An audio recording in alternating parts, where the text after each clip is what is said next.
मुझे साइंस से पहुंची। Okay bye bye. ये कौन हो? आज पूरा सावित्री तम पे मंदिर रु पूजा सारी आसुची। ओ महासती सावित्री पतिभक्ति एते जदि पतिभक्ति अच्छी ताले 50,000 टंका देला। ना ना तुम जहाँ कहबा मैं सेया करिवि किंतु बापा को न पचारि मो टंकाटी भी दे परिबेनी। बापा को न पचारि जो टंका दे परिबनी ताले एठी के मुंडिया मारुछ। जाउने से बुढ़ा को मुंडिया मारिबो सेई तम सत्यवान। एठी आउ एते पतिभक्ति देखिबा दरकार नहीं।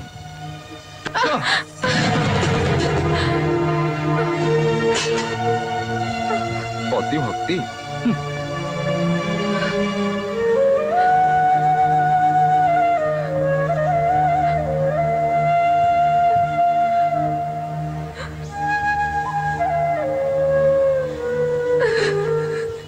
अयो से दिन तो कहीदेल 20 एकर जमी ता मझरे घर चारि पाखे कंपाउंड वाल काई नाई माउसी राज ऊपर केते थर कहलेनी संक्रांति रे शुभ देबे अक्षी तृतीया रे निय पकेइबे आउ दीपावली रे छात पकेइबे आउ रथ यात्रा रे गृह प्रवेश करिवे तमे मिचटा रे काई एमति व्यस्त होछ मल्ला तमे एमति कहथिबो मु एमति सुनथिबी एते कथा रे म पेट पुरी जबो आउ से गहना कथा नाई माउसी कथा कोन कि बाघर सीजन ता तो बणिया मान के बिजी अछंती।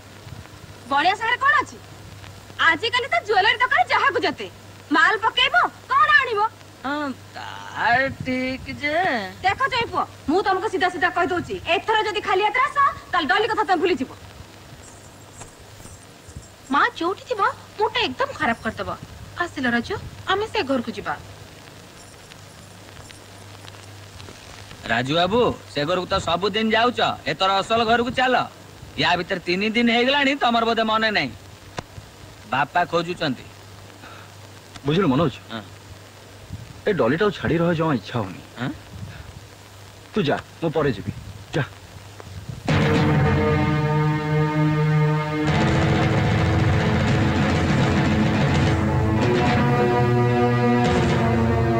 हाँ कौन है सनातन बाबू? एई हरामजादा गोटे ओली खाइले गोटे ओली उपास रहउचे मो निरीह झियोटा को सिखै मते जबरदस्त उठिरो बसছে। आमे कहले राम को मारिबा को धमक दउची। राम सनातन बाबू तम नारी जो अभियोग आनिछथि सेता कोन सत? मिछ आज्ञा सबु मिछ। सनातन बाबू को झियो को उठे नेबार उद्देश्य मोर नहीं। आमे परस्पर को खूब भल पाऊ बाहा होबो को चाहू किंतु सनातन बाबू मो भली गोटे गरीब लोक सहित बाहागर करियो को चाहंती नहीं। अबे तू गोटे भिकमका छतर के हरामी तू बड़ी बाहाबो सनातन दास झियो को सळा बामन ही चंद्रकांत बडौचु तो हाथ तकड़ भांगी खंड खंड कर देबी। सनातन बाबू तमे केम पार्टी करछ तम कथा बुझिया बे पूरा पंचायत डकाईची बाबू निजेटी बसचंती। झियोर बापा मा जेतले अराजी तमर एमती जबरदस्ती कराटा तमर भूल सेति पई तुम दंड पाइबो। एक कथा को तुम जानि न काहे कि दंड पाइबा आज्ञा मु जो झियो को भल पाइची ताको बाहा किंतु आपन को पुओ भली झियो मान को जीवन से तो खेल खेलु। राम तो मु बहुत बढ़िया लानी बहुत बड़ बड़ कथा कहू रह जाओ शिव। राम तमर जहा किछि कहबार अछि निर्भय को मु जो झियो को भल पाउची ताको बाहा को बसला बेले आपन कहउछन दंड देबे आ राजू जा करूची ता पई कोन दंड नहीं सेटा कोन तर भूल नहीं। आईनटा कोन धनी लोक पई गोटाए आ गरीब लोक पई गोटाए ना। राजू आपन को पुओ बोली ताको चारि कोन माफ आपन निज छाती रे हाथ रखी कहले कोटा ठीक कोटा भूल। रामू तो शास्त्र किछि कम ने का तू कोन कहू? रह शिव जहा सत ता पातालु फुटी बाहरिबो खोली दिया ताको।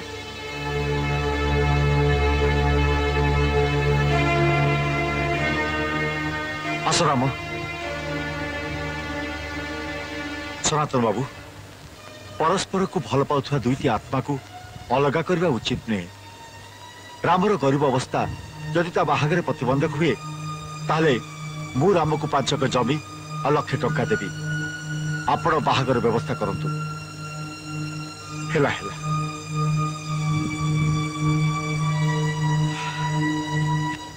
जो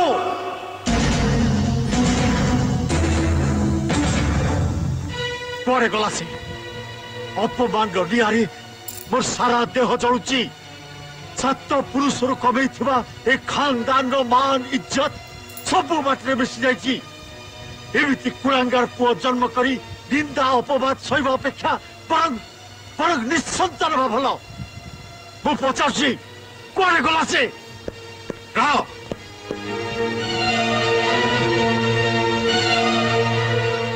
କୁଆଡେ ଯାଇଥିଲୁ? କ୍ଲବରେ ଖେଳିବାକୁ ଯାଇଥିଲି। କ୍ଲବରେ ଖେଳିବାକୁ?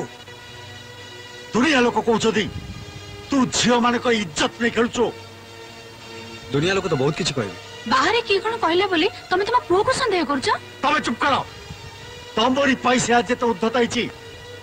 ଯିଏ ଭୁଲ କରୁଛି ତାକୁ ଦଣ୍ଡ ନ ଦେଇ ତମେ ଆଉ ତା ପାଇଁ ଓକିଲାତି କରୁଛ। ବାହା ହେଇ ସାରିଲା ପରେ କାଳେ ବଦଳିଯିବ ଭାବି ମୁଁ ଗୋଟାଏ ନିରୀହା ଝିଅର ଜୀବନଟାକୁ ନଷ୍ଟ କରିଦେଲି। ସେଥିରେ ବି ତ କିଛି ବଦଳିଲାନି। ବାହାଯା ଘରୁ। ତୋ ପରି କୁଳାଗାର ପୁଅ ମୋ ଦରକାର ନାହିଁ। ବାପା ଥାଉ।